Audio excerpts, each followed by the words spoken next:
Start your journey with master coach, clinical counselor, and Ayurvedic practitioner Paris Mogtader to uncover new layers of your life. Together, we'll break the social conditioning that holds you back, giving you a way to improve physical health, greater emotional stability, and strengthen connections both within yourself and others. Unlock clarity on what you want in all 5 realms: body, mind, emotions, and spiritual alignment, plus a special connection to Source for an extra sparkle. So don't hold yourself back any longer. When it's time for transformation from unsure self-doubter into confident game changer, let's get started today.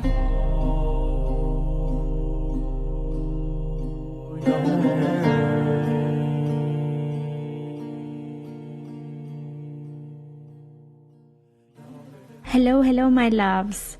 Welcome back. Here, I am back from my trip and recording this for you in my studio. And I think it's a really good time to talk about attachment theories and how it kind of works out with our partners. It's really interesting times. If you know astrology, and according to Ayurvedic astrology, the way the stars are sitting, and we're entering a new era, and we're all feeling it in one way or another. And a lot of us are feeling it in our relationships because it's a time where it's the time of the truth. You know, it's like if we were hanging on to those lower energies that were kind of working in our favor in our relationship because we were bonding with our partners within those lower qualities, lower energies, which we all do because sometimes it feels safe and familiar. But maybe you've noticed that things are changing a bit, and that's it has a lot to do with the universal force that is coming in. I know for myself, I can feel that. So talking about the attachment theories kind of allows us to understand our relationship in a different way and allows us to have more information on what to do. It's kind of like, you know, it's a handbook on our partner and ourselves, because we need to know what kind of attachment style we are ourselves and how the different things that have happened to us in our lives has created that within ourselves. And I think if we understand that, we have a greater way of all of us moving towards healing and love and being in a more of a secure attachment relationship, which then brings a lot of the good qualities of us out in our relationships. So some of you see my posts on Instagram and Facebook and all that, and we have talked about the 4 different attachment styles. And this is, of course, an attachment theory. It's a psychology thing, but I find it very helpful. I don't like to categorize and put people in different categories, but I think it's really helpful to kind of understand ourselves in this particular way better. So the 4 different attachment styles, just to make it shorter for you, we have the secure attachment. And the secure attachment, the secures that have always had that kind of space to hold others. And you can just take a moment and think about someone in your life that you can trust and you can truly go to when there's something wrong, and you know that they would for sure hold you and they would give you space and they would you're safe in their presence. And these people are usually, they come from that secure background. You can trust them at any time. They can communicate directly. They will not use, manipulation, or they will not kind of like joke around and try to tell you what they need in a more passive aggressive way or anything like that. They're very direct folks.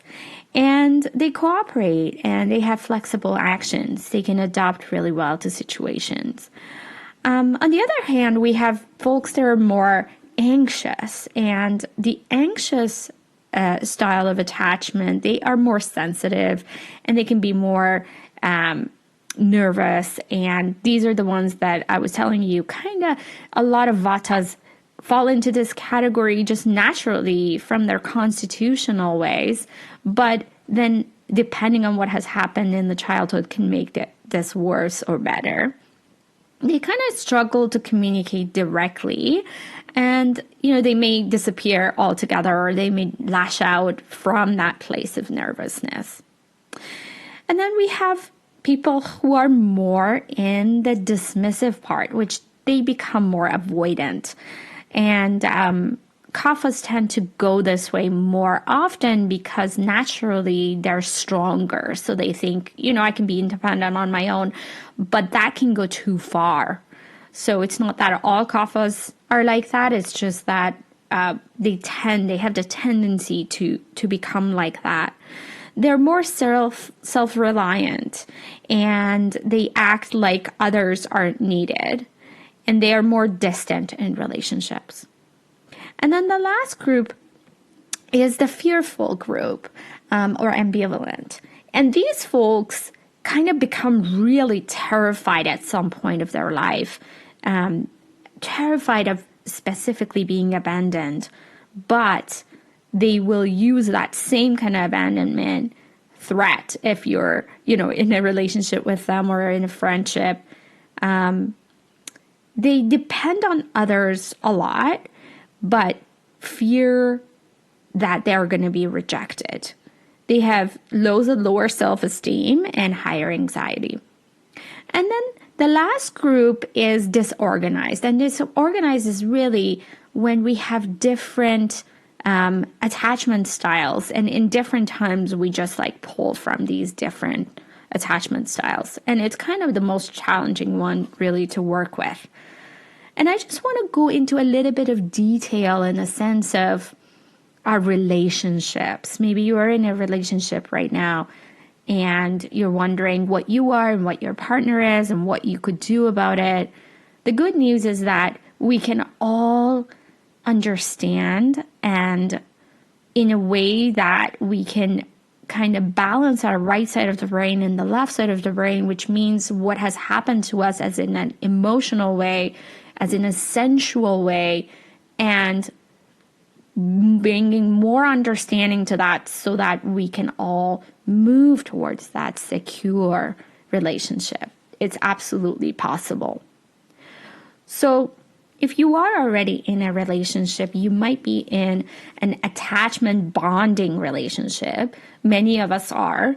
And this means, if you're an anxious kind, maybe you were more drawn to an avoidant person or another anxious person. We kind of attract each other in that way. You might be a secure attachment folk and be in a relationship with a secure person, and if you are, congratulations. That's a really kind of hitting the jackpot in the relationship world. But understanding the different dynamics. So if you're in the attachment bonding relationship, it can feel really, really intense.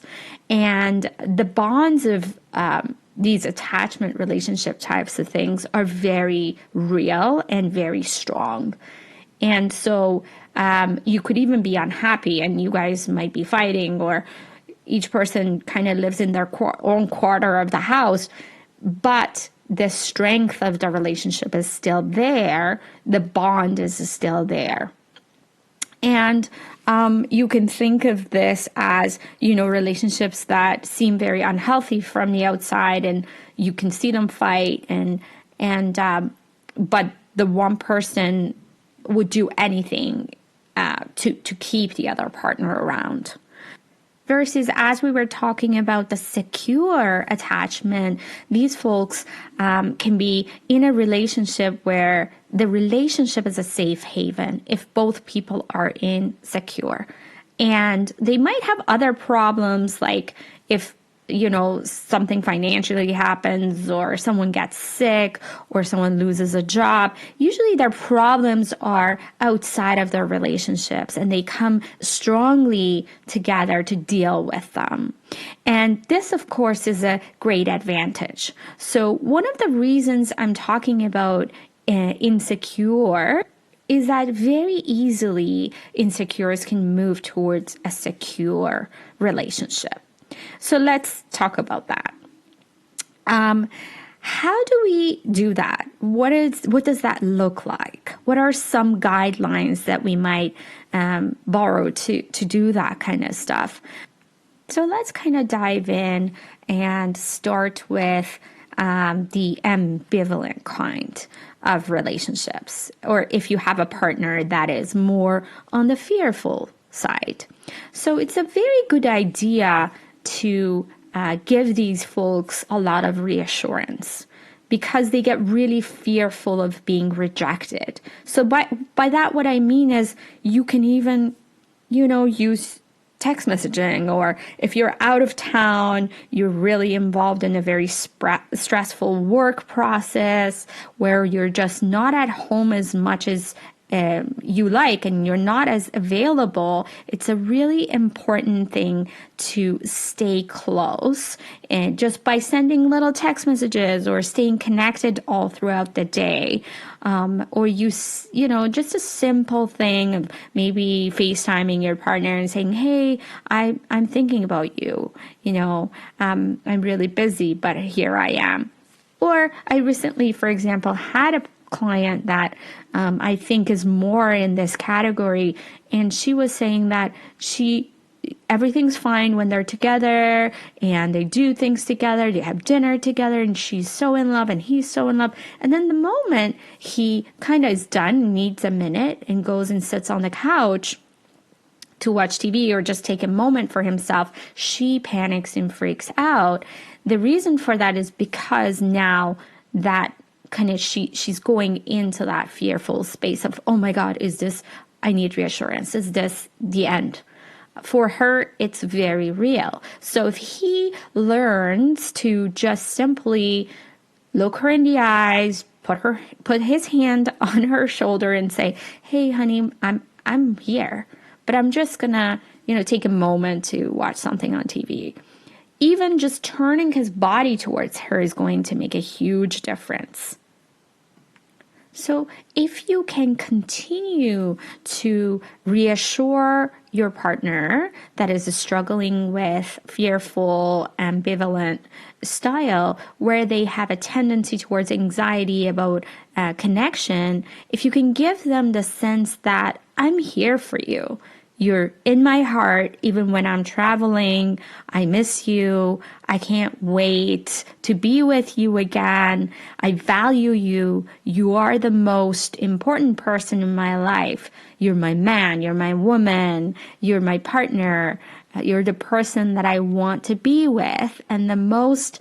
And I can't even wait until I get back to you. Something like that.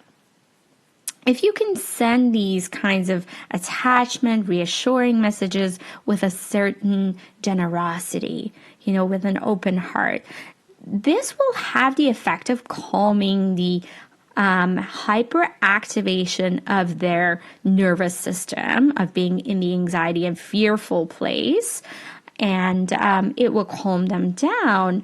And as they calm, they become more relaxed, and they move towards more of a secure attachment.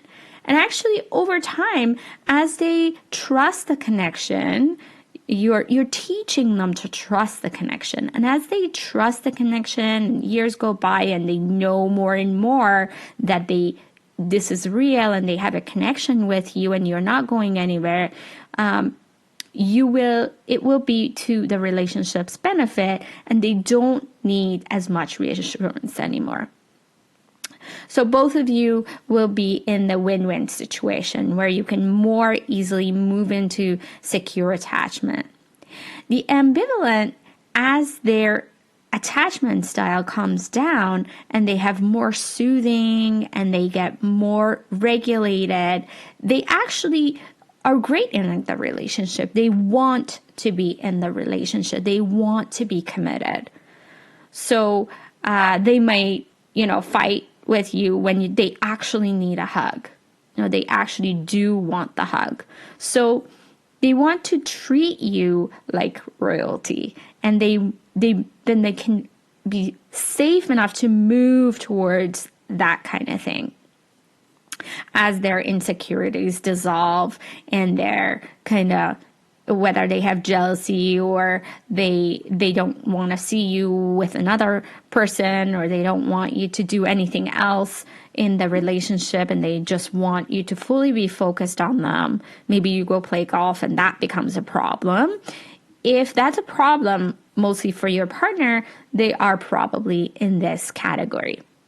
But over time, as they trust you, then they can let that go. So if you can find the tricky balancing act of being able to have kind of reasonable balance between work and connection, or in your relationship and your interest, whether it's your hobby or religion or politics or travel or whatever it may be, creating that balance between that and your partner, then you can create room for your partner to feel that you're available. Even if you aren't so available, if they have the experience, research shows that if they have the experience, the repeated experience that you have been available in your history of the past, then they don't really need as much reassurance anymore. As a counselor and a therapist, sometimes if one of my clients is going through this kind of attachment style and I know that they really need the reassurance, I do tell them that they can contact me at any time. I'm available. And they often don't, but just knowing the fact that I'm there for them, I'm available for them if something comes up, really sends them that message of reassurance and kind of calms their nervous system. So as we both get more grounded and move from insecure attachment towards secure attachment system and style and balance, it kind of regulates our functioning in our relationship. So something inside of us, you've heard me talk about our prana. Our prana inside of us is craving this attention in this kind of attachment style. And it's kind of like a hungry ghost. If you know, like if you're really hungry, and you often, my Vata clients do this, where they're not eating, they're not really feeding their body real food, and then they get so starving that they just like open the fridge and start taking anything they can, and then that's not even nourishing, and that hunger continues. In a way, emotionally, this is how this attachment style can be. So if you're feeding this attachment style with the right kind of nutrition and balancing, and you take the time to do that, it can actually over time move towards secure attachment, and that prana can be satisfied, and it can have that santosha, that satisfaction feeling. So the attachment style has a certain kind of sweet spot. And if we can find this for ourselves and for our partner, kind of being in the right place together, taking off some time from each other, creating balance between connection and aloneness and availability, and going off and taking risks on our own, the nervous system starts relaxing, and it's kind of like we can both enter that secure relationship space. So when we can work and understand each other in a compassionate way and help each other through our relationship, and even on our own move towards that balance where we are in a good enough, just right and good enough space, then we can both have this win in really having the benefits of a strong relationship. So now let's talk about the avoidant partner. So when we're working with a partner that is avoidant and we're largely still insecure, one of the things that's really important to understand, and I mentioned this earlier, is that avoidant needs a bit of time to shift back into contact. They have been very unconsciously involved in shutting down their attachment system through usually activities that don't involve anybody else. Sometimes they kind of watch TV or hike alone or do some kind of activity that doesn't really involve another person. And they can kind of go deep into themselves because they're strong constitutions. Usually the Kalpas are like this. And because they learn to do that as children to survive, this can be a very strong survival mode that they have. So, but when you give them enough time to surface, like, hey honey, let's go to the movies tonight, or let's go out for dinner and I will give you 30 minutes to get ready. Is that enough time for you? And maybe they say, no, I need like an hour to get ready. And so that gives them that kind of shift allows them time to kind of shift from aloneness into connection. So it's a good idea to always give them time. That's actually a stressful shift that they may or may not be aware of. So sometimes when you invite them out, there can be a little, dismissiveness to that, a little bit of agitation or anger. And it's really important not to take that personally, but just to see if you can give them time to shift, and then as much as you can be available for them in a way that stable, nourishing relationships do. If you are a source of stability and nourishment, they can experience connection. They can start to feel that in their physiology and emotionally, in their emotion body. They can start feeling that it's actually safe to connect, that relationships can be a safe place to be, and they do not necessarily have to be a dangerous place to be. So they have always had that kind of relationship in the past, especially in their childhood, where maybe the relationship was dangerous or connection was dangerous or disappointing. And so they basically need time to understand that you are there for them in a nourishing way. So it is really important and helpful to understand your partner's needs, anticipate their needs, and be helpful, helping them identify what their needs might be, even because their needs have been denied so much in the past that they might not even know what their needs are, often denied by their parents or later on in life. Helping them enjoying attention to figure all of that out can be really nourishing for them as you stay in the relationship, as there's trust building up. So basically, over time, with trust and nourishment and compassion, you're teaching your partner things that they can do to be on the same level as you. For example, maybe walking together at the same pace. Often avoidants walk in front of us. So what I want you to start doing is, in the moment that these kind of sensations start to happen, maybe you get nervous or you start texting your partner 10 times instead of one time, or your partner is going to travel and you feel this anxiety settling in and all these thoughts of, oh my God, what if, or maybe you feel angry in a situation where your partner was golfing or something like that. Any of the things that we have already talked about, what I want you to start doing is start the awareness in that moment and see how your body feels. When we take the attention from our mind and all the overthinking and we come out into our body, something shifts. It allows us a space to see what is really happening. So that would be step number one. So if you both start doing this together, or if you would start doing it and then later teach that to your partner, where you can kind of take yourself out of that situation and see, okay, what is happening to me? What do I really need in this moment? Just see if you can feel the discomfort and stay with it. Don't react. Lean into it a bit more. If it's not too overwhelming, just seeing how your body feels in that moment.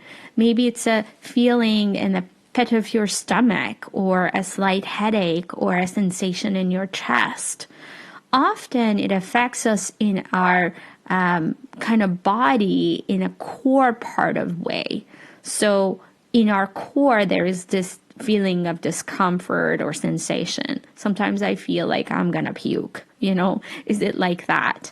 So if you can stay with that discomfort and this idea that this is not about your partner, this might be actually about your attachment history, this is a really important and big step towards healing.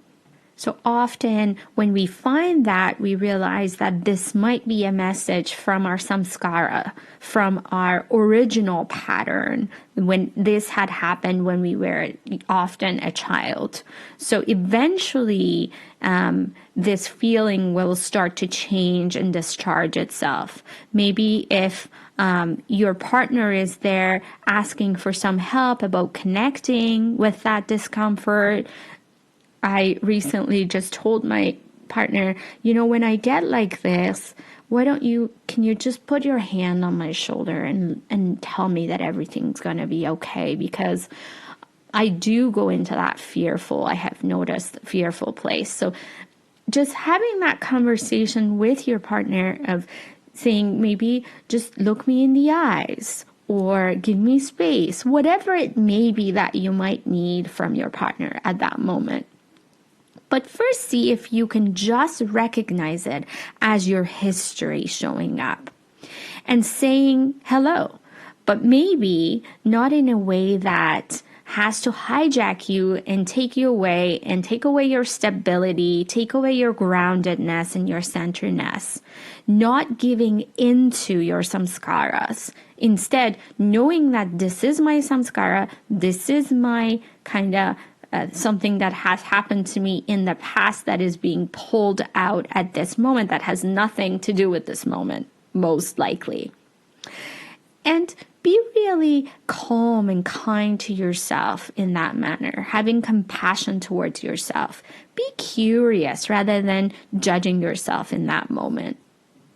And I want to mention, Rick Hansen talks about how we can work with our neuroplasticity, and that one of the core essentials is that we feel the positive antidote longer than we feel the negative one or the stress. So for years, we've felt the stress so strongly. I want you to start refocusing your attention and your awareness to when things are really good. So when things are really good, you have that even like fraction of a second with your partner where they're looking in your eyes, or they're holding you, or they're holding your hand, or you two are doing something together.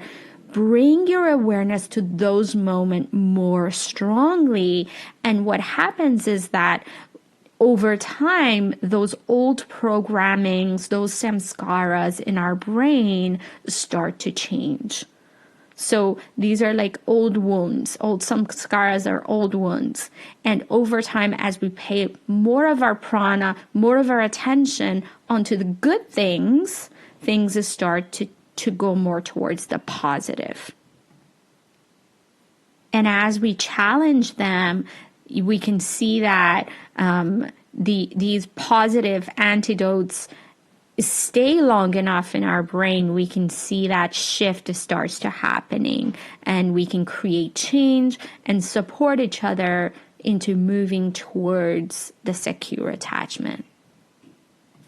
So my loves, I hope that you found those two attachment styles and what we talked about helpful, in my next podcast, I'm going to talk about disorganized dynamic because it's more of a complicated, challenging attachment style. So it deserves its own podcast. If you found that helpful, please go ahead and share it with your friends or your partner or whomever that might find it helpful, and leave me a comment. Let me know how you liked this episode. See you next time, my loves.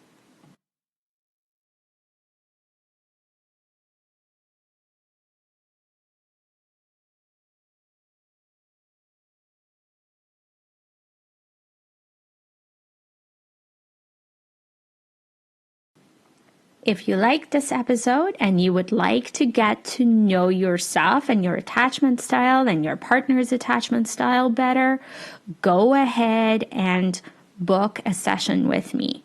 I would love to delve deeper and go deeper into your history of your samskaras and together move you more towards the secure attachment.